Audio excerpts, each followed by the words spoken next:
dando continuidade, eu vou apregoar o parecer da indicação 03/2023, autor da indicação Dr. Sérgio Santana, a matéria estudo de constitucionalidade dos limites da participação dos integrantes das Forças Armadas e das seguranças policiais na tentativa de golpe de Estado de 8 de janeiro de 2023 e quaisquer participações em atos antidemocráticos. Necessidade de apurar desvio de finalidade nos limites de atenção com necessidade de investigação para medidas cabíveis, com base constitucional do Estado Democrático de Direito e à luz dos regramentos específicos. A relatora, a doutora Leila Bittencourt, da Comissão de Direito Constitucional, que nos acompanha virtualmente. Doutora Leila, a palavra é sua.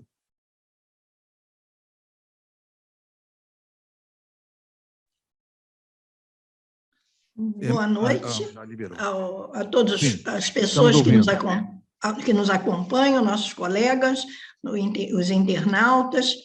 Bom, eu vou iniciar mais ou menos pelo final. Eu tratei dos delitos, enfim, e há um que é discutível, que ao final eu vou comentar. Mas eu prefiro começar do final, que é o seguinte: eu fiz uma sugestão para que o gabinete, né, o GSI, fosse extinto ou fossem criados fosse criada uma nova estrutura para ele. Bom, permanece com a nova legislação a dirigir como ministro, o titular, não é um ministério, mas ele é um ministro. Cumpre lembrar que o GSI... Por que eu estou falando no GSI se nós temos que tratar dos delitos do dia 11? É simples. É porque toda uma estrutura ligada aos atos que ocorreram no dia 8, a bomba no próximo aeroporto, enfim, aos acampamentos, tudo foi previamente sabido, conhecido, os riscos e tudo que iria acontecer. E, no entanto, não existiu uma estrutura propícia para que esses danos, esses delitos fossem evitados, para que eles não ocorressem. Então, não cabe apenas falar sobre os delitos, mas sobre o modo como não se conseguiu evitar que os delitos acontecessem. E por que isso não conseguiu? Nós tínhamos um gabinete incrustado no Palácio do Planalto, que era o gabinete de segurança institucional, que foi organizado, montado e chefiado por militares, e por militares que acompanhavam o presidente da República, que não venceu as eleições, mas que já havia uma estrutura profunda, muito profunda, montada com, basicamente, 3 objetivos que estão lá no meu parecer. O primeiro deles era retirar do poder aquele presidente que poderia ser eleito. Isso tudo foi estruturado no ano anterior, em 2022. E não era a pessoa em si do novo candidato que poderia ser eleito, talvez, mas o que ele simboliza, que é toda uma estrutura social e política contrária àquele grupo de militares que não o queria, que não queriam aquele presidente no poder, porque ele traria novas mudanças, ao contrário do que até então tinha sido feito, com relação a direitos humanos, discriminações, minorias, toda uma pauta que hoje está no mundo inteiro. Então, o presidente que seria eleito, eles queriam evitar, e se fosse eleito, que ele não ficasse no poder. Então, esse era o objetivo primeiro, mas não era a pessoa em si do presidente, mas o símbolo, o que ele iria fazer, que contrariava os objetivos do grupo que fomentou, patrocinou, inclusive o Capo Tutti Capo, que comandou tudo isso, que dirigiu tudo isso. Então, esse era o objetivo, retirar do poder o presidente eleito em 2023, eleito em 2022. Esse era um objetivo. O segundo objetivo era a ascensão ao poder. Ascensão ao poder para prosseguir com o conjunto de medidas que vinham sendo implementadas no país. Em 2022, 2021, 2020, enfim, que atendiam a um grupo de militares. Eu não vou dizer que era atendia às Forças Armadas. Eu não vou usar as Forças Armadas, mas eu vou usar a expressão militares, porque nem todos os militares representam as Forças Armadas, tanto que o número é imenso de militares que foram torturados, presos. Eu poderia fazer aqui uma lista de militares perseguidos, ele, sua família, a filha, foram todos presos e barbaramente afastados. Então, eu não me refiro às Forças Armadas, eu me refiro a militares. Tanto é que, na época do Gás, um grupo lá do Trota desceu lá de avião, lá no Palácio do Planalto, enfim. Eu não quero entrar em questões políticas, eu quero ficar nos aspectos principais. Por que tudo isso aconteceu? Então, os objetivos eram esses: retirar do poder o presidente da República, ascender ao poder esse grupo golpista para prosseguir com a política discriminatória, predatória do meio ambiente, de direitos humanos, contra as minorias, contra a diversidade, contra as conquistas democráticas. Implementar um regime autoritário ou totalitário diverso daquele que uma frente democrática defendia, que não era só o partido do presidente eleito, mas foi uma frente democrática muito maior, que se uniu exatamente para acabar com o estado de ódio por uma ideologia que estava vicejando no Brasil, né, e que acompanha alguns ares que vêm da Europa atualmente, na Alemanha, de alguns grupos. Eu quero dizer aos senhores que eu não faço parte de nenhum partido, eu não advogo para este ou aquele presidente. Todas as minhas sugestões e recomendações, elas estão unicamente associadas e vinculadas a um objetivo que se coaduna com os objetivos do Instituto, que é a democracia, a justiça, a liberdade, a igualdade, que o então presidente, que não venceu as eleições, não cumpria esse papel, e é contrário aos objetivos, às finalidades, aos anseios de nossa casa. Então, esses eram os 3 grandes objetivos. E o que aconteceu foi fruto desse planejamento que não foi, quando poderia, ser impedido pelo Gabinete de Segurança Institucional. Os militares, contrários ao presidente eleito, estavam incrustados no centro do Palácio da Alvorada. E mais, a ABIN, é importante falar, existe a ABIN é importante sim, em todos os países do mundo existe um instituto de inteligência, em Israel, nos Estados Unidos, na União Soviética era a KGB, agora acabou, agora é a FSB, que é o Serviço de Segurança Federal, a Alemanha com Serviço de Inteligência, que é o BND, enfim, por todo o mundo, a China, por todo o mundo existe serviço de inteligência. E a nossa, a ABIN, ela também trata da invasão dos garimpeiros, ela trata essa semana, um nazista foi preso, se declarou nazista, né? Tudo isso a ABIN faz. E a ABIN estava incrustada no gabinete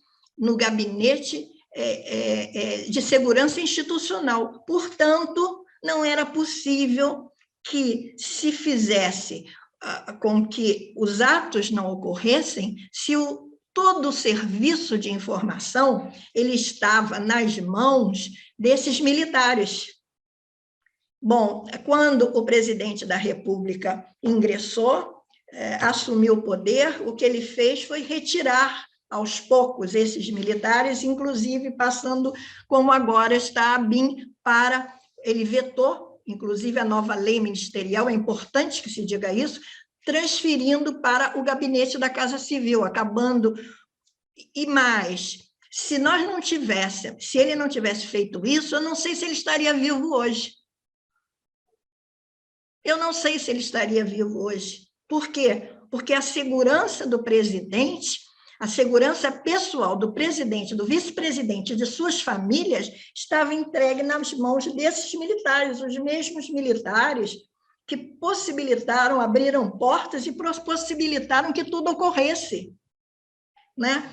Não entraram na sala do presidente da República, foi a única sala que eles não entraram, que estava mais guardada, mas ingressaram em todos os outros gabinetes de ministro e tudo mais. Enfim, o que eu quero ressaltar é, primeiro, a minha sugestão é que o Gabinete de Segurança Institucional fosse extinto, mas não foi, e, pelo visto, não será tão cedo. Ele foi extinto porque ele foi criado no Estado Novo, ele foi fomentado em 74, durante a ditadura, depois ele diminuiu a sua atuação, a presidente Dilma deixou que ele não fosse mais ministério, voltou forte na presidência do presidente Temer, e no governo passado ele se fortaleceu muito, esse gabinete, porque era necessário para eles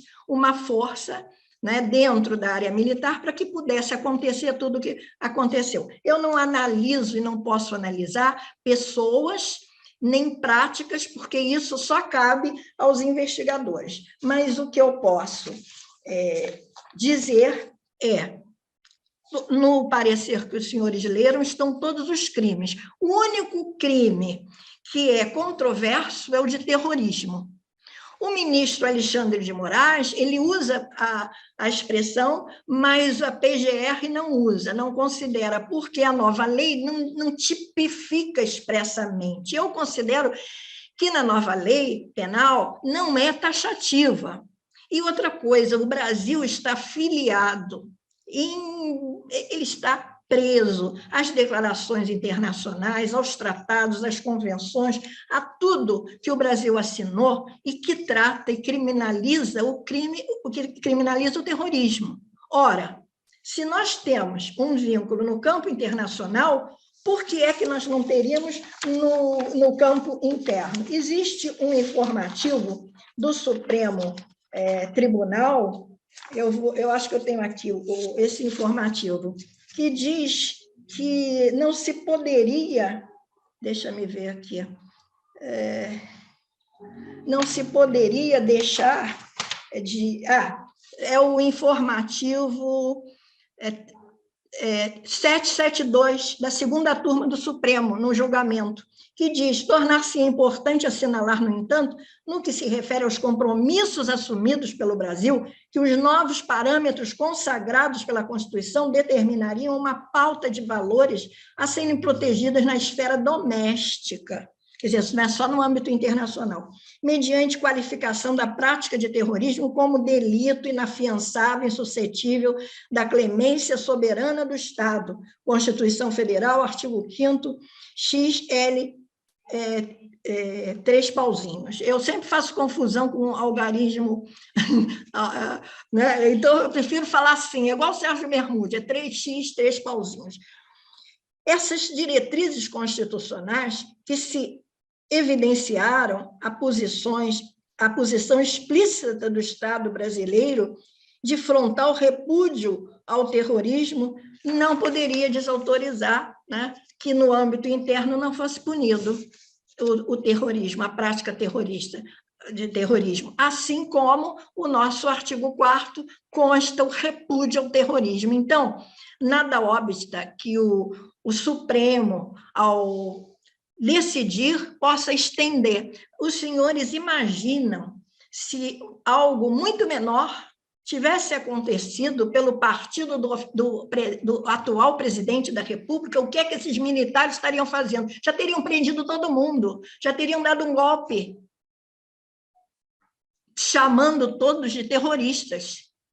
E, no entanto, nós ainda ficamos discutindo se é terrorismo, se não é terrorismo. Bom, o ministro Alexandre de Moraes, ele poderá, e a tendência é essa, de enquadrá-los em terrorismo, embora eu respeite opiniões em contrários são muitas.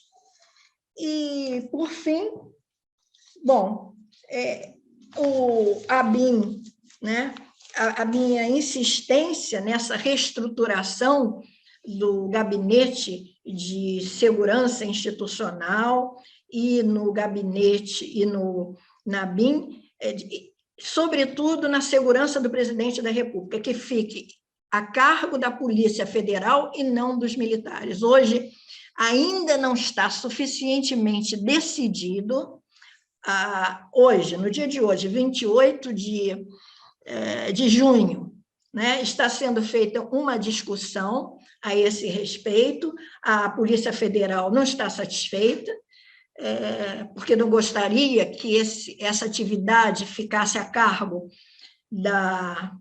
dos militares, e o que eu compartilho plenamente. Então, a minha sugestão é que a segurança pessoal do presidente da República e dos seus familiares e do vice-presidente fique a cargo da Polícia Federal. Apesar de todas a magnanimidade, né, do diretor da BIM, escolhido pelo presidente da República, ter dito que recebe a BIM de volta, a nossa proposta é contrária, que a BIM fique ligada à Polícia Federal, ao gabinete civil do presidente da República.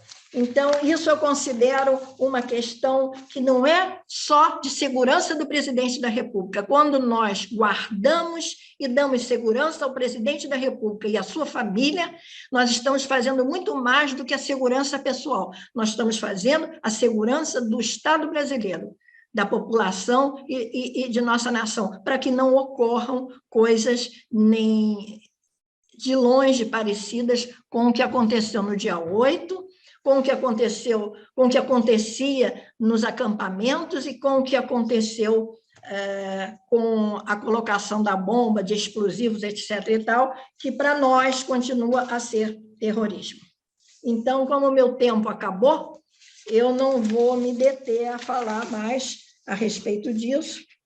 E eu só queria frisar que não há crime militar, e sim crime de militares, porque as Forças Armadas não agiram como Forças Armadas, e sim foram militares individualmente, simpatizantes do presidente que foi derrotado nas eleições, que agiram. Agora, as investigações é que vão detectar se houve omissão no exercício, né, regular da profissão ou não. Então, é isso. Obrigado, doutora Helena Bittencourt, está bem posto. Eu ponho em discussão o parecer apresentado pela doutora Helena Bittencourt. Vamos chamar primeiro.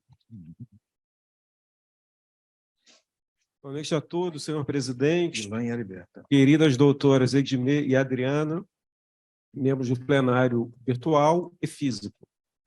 Presidente, esse tema diz respeito a um assunto que temos tratado já há algum tempo dentro do EAB, que é recolocar, né, reenquadrar as Forças Armadas em seu papel institucional. É uma tarefa pendente há séculos, literalmente. Inclusive, eu estou com uma indicação aos cuidados do Ariberto sobre isso, sobre como, historicamente, desde antes da independência brasileira, as Forças Armadas sempre agiram de modo próprio, quando, na verdade, é papel institucional das Forças Armadas ser o braço armado do país, fazer a defesa do país sob a autoridade suprema do poder civil, e acabou.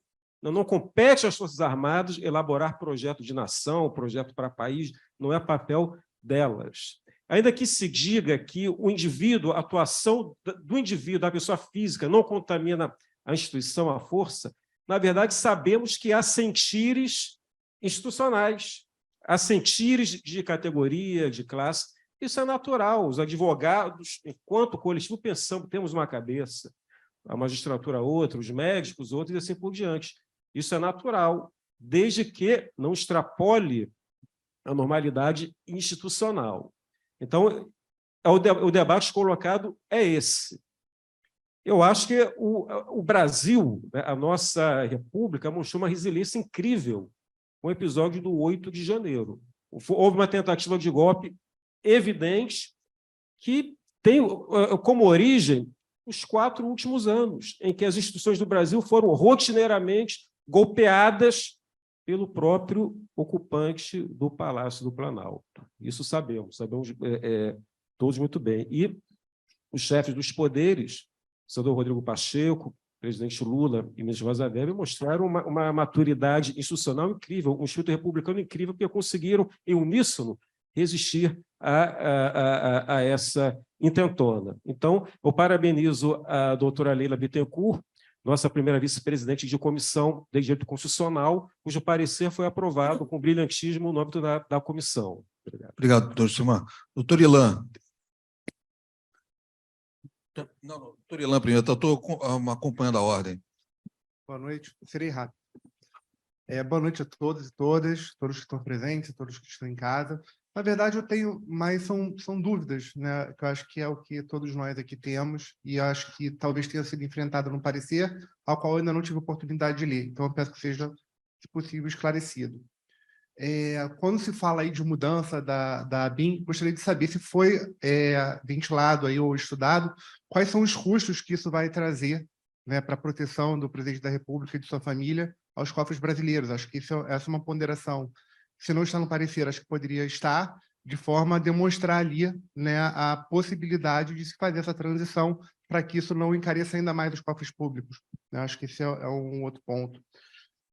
Também gostaria de saber se foi enfrentado no parecer qual é a responsabilidade da ABIN. Né? Nós sabemos que, por mais que toda a estrutura que estava ali era ainda do antigo presidente, nós sabemos que, a partir do 1º de janeiro, né, com a posse do então presidente, a responsabilidade passa a ser do novo ministério, e tinha ali um novo ministro que estava, inclusive, presente por filmagens que ocorreram ali, estava ali presente, e, salvo engano, ele havia se manifestado, dizendo que viu da sala dele, né, a invasão e nada fez. Então, gostaria também de saber se isso foi abordado no parecer. E, por último, e aí acho que isso não é a matéria do parecer, mas acho que é um ponto de debate, é saber se o entendimento pelo terrorismo que foi praticado, né, o entendimento de que os atos praticados são de terrorismo, se o mesmo vai ser aplicado, o mesmo entendimento deve ter sido aplicado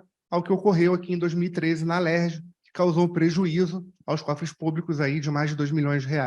São só essas considerações que eu gostaria de trazer aqui para o debate.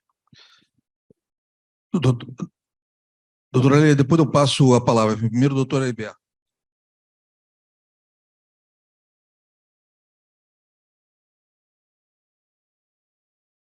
Senhor presidente, ilustres colegas presentes e virtuais, eu li hoje de manhã nos jornais, senhor presidente, que o presidente Lula vai fazer um GSI híbrido. Tem uma parte militar e tem uma parte civil, sendo que a parte civil é maior do que a parte militar.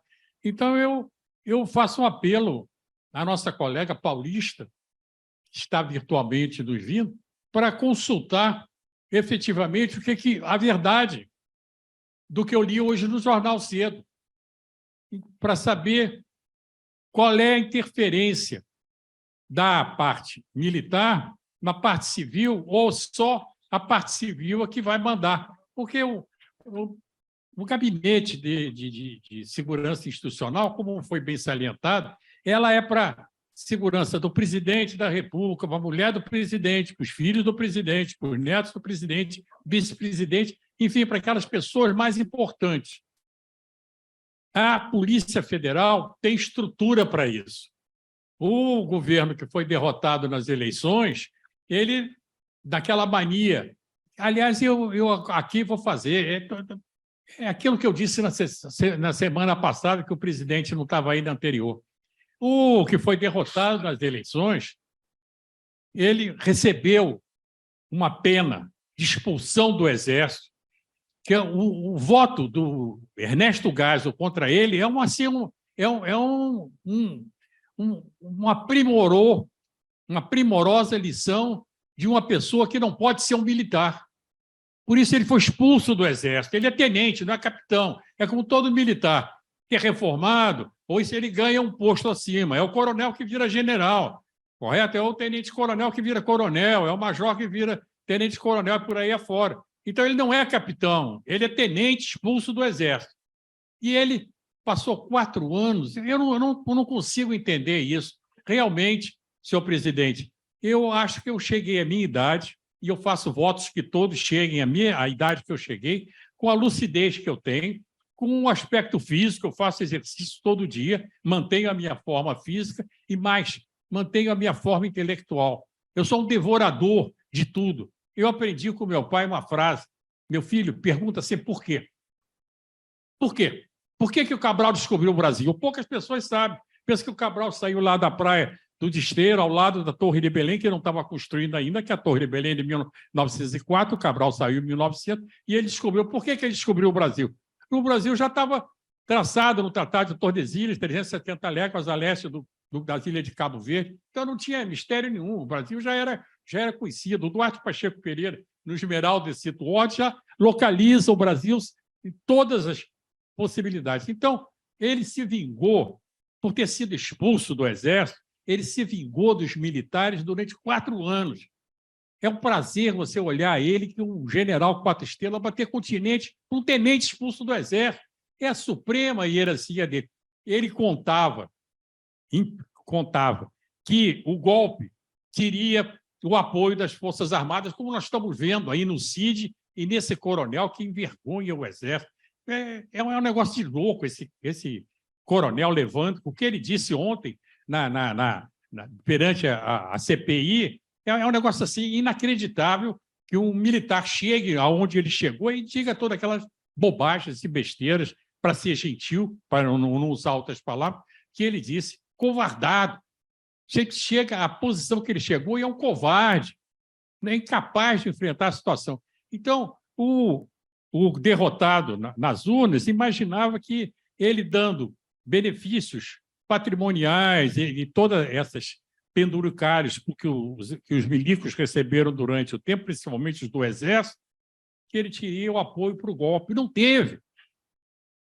Então, aquela frase dele, o EB, quer dizer, o seu CB, né, o comando, não está com ele, foi a decepção dele mais uma vez na vida. Quer dizer, ele não fez nada certo na vida. Expulso do Exército me faltou a palavra agora, mas desprezado pela população brasileira, como se viu no resultado das urnas, e o que acontece é o seguinte: ele militarizou a presidência da República. A presidência da República virou um forte Apache. Então, o problema dele é que ele contava que esse forte Apache ia sair na rua para fazer o golpe. Não fez. Então, eu acho, presidente, que a segurança, aliás, a segurança do presidente dos Estados Unidos é feita por quem? Pela NSA, a National Security Agency, não é feita pelo FBI, não. É feita pela NSA. Então, é uma agência especial, exatamente para fazer aquilo. Então, aí, senhor presidente, eu concordo em parte com a manifestação da Leila, mas eu acho e peço ao Sérgio para dar uma verificação que essa notícia que eu li hoje no jornal, pode até não ser verdadeira, mas eu li no jornal hoje, de que ele vai fazer um GSI híbrido. Eu acho que já é um avanço. Muito obrigado. Vocês têm mais alguém inscrito que queira se manifestar? Enfim, eu vou devolver a palavra para a relatora do parecer, mas, enfim, eu faço aí algumas observações, muito rapidamente, das manifestações que antecederam.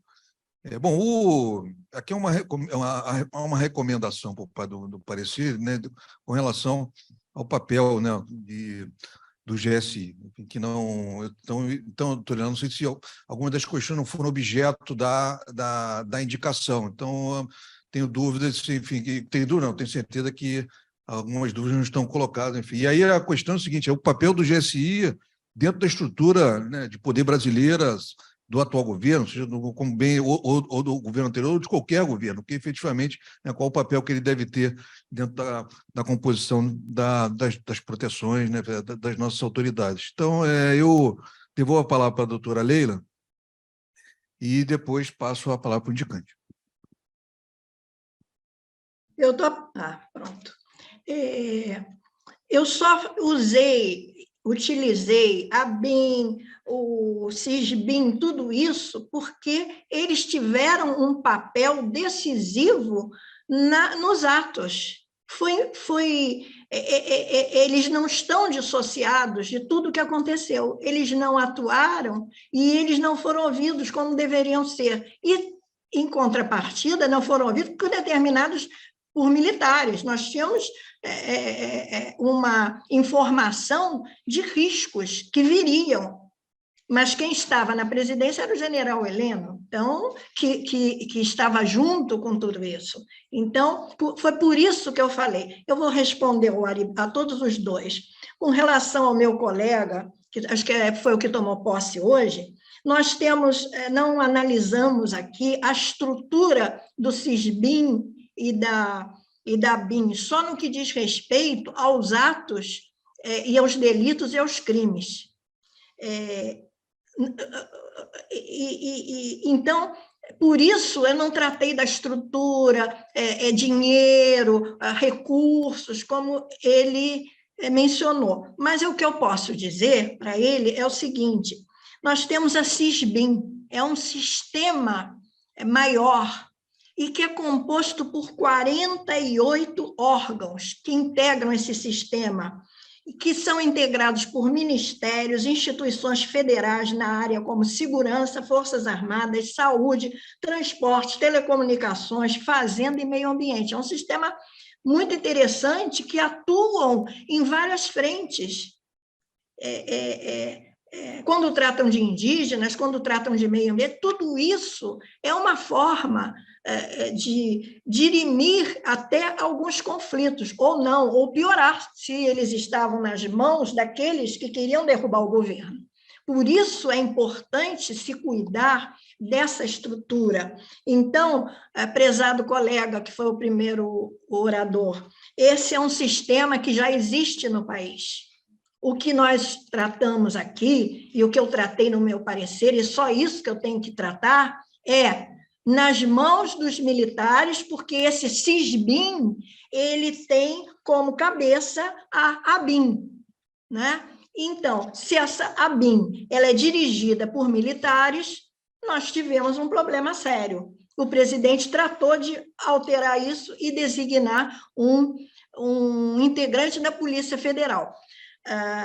E não cabe, no parecer, trabalhar com questões de finanças, de números, até porque a única coisa, nesse momento, que nos interessa não é aumento de despesa, porque isso não implica aumento de despesa, na verdade, porque o trabalho que cada agência irá fazer, seja dirigido por militar, seja dirigido pela Polícia Federal, será o mesmo. O que me preocupa é que isso seja gerido por militar. Eu não vejo nos outros países que isso seja feito por militar, né? Então, eu vou responder também ao Heriberto. Eu não sei se eu respondi tudo ao nosso colega. Então, eu acho muito importante que os advogados saibam como é que funciona no nosso país todo o sistema de informação, para que eles servem, a quem eles servem, quem os dirige, como é que isso é feito, porque muitas vezes nós somos surpreendidos com algo. Eu achei fantástico ontem prenderem um nazista. Agora, tudo isso foi numa operação. Agora, essa operação, deixa eu ver aqui o nome, até Operação Acelerare. Prendeu, ele confessou que era nazista, de 57 anos, aqui em São Paulo, né? E resulta da ABIN contra os nazistas, um trabalho amplo. Então, a ABIN não pode ser confundido com o SNI dos tempos pretéritos de uma ditadura atroz e sangrenta que se preocupava com o gato do Carlos Lacerda. né? Bom, agora, respondendo a Heriberto, você tem razão, Heriberto. Está, nesse momento, uma discussão, e o nosso presidente, para pacificar os ânimos, porque os militares estão insatisfeitos de perderem a direção, poxa, da ABIN, do sistema de informação que manipulava tudo, né? E de perderem uma ascensão muito grande dentro da agência, do Gabinete de Segurança Institucional. Então, o presidente deu para gerir, para comandar um militar, mas para a ABIN um delegado, né? E a Polícia Federal está insatisfeita com isso, com a questão da segurança. E o que está acontecendo? O presidente da República está em discussão, porque ele não quer afrontar os militares, mas um amplo setor da sociedade civil está insatisfeita com o domínio dos militares nesta área. Eu, Leila Bittencourt, sou favorável à diminuição absoluta. Para mim, eu até restringiria nessas áreas a participação dos militares. Militar informa sobre armamento, eles são especializados, é muito interessante o trabalho deles. A lei foi mudada, tirou do Exército para tratar de armas para os diretores de clube de atiradores, enfim. Eu não sou contra os militares, mas eu sou contrária absolutamente que os militares dominem o nosso sistema de informação, porque com isso fica distante, né, dos riscos que a sociedade civil deve saber que está correndo, e foi por isso que aconteceu. Então, Heriberto, você tem razão, o presidente da República está tentando satisfazer a Polícia Federal e, ao mesmo tempo, não se indispor demais com os militares, fazendo esse trabalho híbrido. Eu perguntaria ao senhor presidente se me permitiria ir ao plenário acrescentar, porque quando eu fiz esse parecer foi antes da lei dos ministérios, e foi antes dessa decisão do presidente da República e da sanção. Ele sancionou a nova lei de reestruturação com 4 vetos, uma delas é em relação a essa matéria que eu estou falando. Então, eu pergunto ao senhor presidente se ele autorizaria eu acrescentar ao final, enfatizar, eu já falei isso no parecer, que o Instituto dos Advogados sugere, né, que esses órgãos de informação sejam de maioria civil e não militar, com uma redação correta, uma frase apenas, colocando o número da lei, colocando isso, dando a posição do Instituto, porque ele complementa esse parecer. Ele não é contrário ao que eu já escrevi, porque eu expliquei sobre isso, mas ele completaria, porque o presidente da República está nesse impasse. A Polícia Federal reclamando, né, com toda razão, e os militares nessa situação. Eu indago o senhor presidente se seria possível uma frase nesse sentido. Não tem qualquer problema, está dentro do âmbito da discussão. Para mim, não tem qualquer ajuste que venha melhorar o que vier a ser aprovado pelo plenário. Para mim, não há nenhum obstáculo. Eu vou passar a palavra para o indicante, no prazo regimental, por favor, por causa da hora. E Então, Sérgio Santana, por favor. Senhor presidente, ilustres integrantes da mesa, colegas do plenário físico e virtual, boa noite. Bom, parabenizar o nosso colega que ingressou no Instituto, mas vai ficar registrado, depois ele dá uma olhada na sessão. Muito rapidamente, queria dizer o seguinte, o parecer ele preencheu a minha intenção, né, quando eu fiz a indicação. Houve um debate amplo na comissão, né, e foi aprovado, né, como o nosso secretário da comissão, Joicemar, já antecipou, né, teve realmente uma ênfase no sentido da qualidade do parecer. E eu queria dizer o seguinte, que, na verdade, né, a Comissão de Direito Constitucional ela vem debatendo já há bastante tempo todas essas questões, né, que, para nós, é muito cara em relação à defesa da democracia. Então, essa questão relacionada ao 8 de janeiro, né, digamos que ela é a cereja do bolo do absurdo, né? Porque são tantos absurdos durante 4 anos e essa é a cereja do bolo. Porque, na verdade, quando a gente fala tentativa de golpe, nós tivemos 4 tentativas de golpe. Nós tivemos no discurso do 7 de setembro de 2021, todo mundo lembra do que foi falado em São Paulo e Brasília, tivemos no resultado do primeiro turno, inclusive denunciando, né, sem provas que havia sido roubado, né, que aquela votação não corresponderia à realidade. Tivemos o 12 de dezembro, né, com aqueles atos, né, e aí a discussão do terrorismo, não vou entrar nessa, não é minha intenção entrar com a ideia de terrorismo, não foi colocado na indicação, e acho que não é o debate aqui. Foi colocado na indicação. Finalmente, a questão... eu estou falando no sentido de que eu não estou querendo que se enfrente esse tema do terrorismo, estou colocando o conjunto da obra, né, dos absurdos. E, finalmente, o 8 de janeiro. E dentro desse papel, né, em relação às questões que estão na diagonal, né, e o que é o ponto central? Né? 4 anos de um governo de extrema-direita, ponto. Esse é o ponto central. O que nós vivenciamos nesse país em 4 anos de um governo de extrema-direita? Então, esse governo de extrema-direita, em que nós tivemos uma série de questões que caracterizaram esse período, eles estão sendo objeto de indicação. Então, o projeto Nação 2035, a questão da escola cívico-militar, a questão da responsabilidade da Polícia Rodoviária Federal, tem uma série de indicações na Comissão de Direito Constitucional que estão enfrentando esse conjunto da obra dos absurdos. Tá? Então, esse entra dentro desse contexto. Eu queria parabenizar a nossa relatora, parabenizar a comissão. Nós já debatemos isso em colóquio, já debatemos esses fatos todos também em seminários, e eu acho que é o papel estatutário do IAB.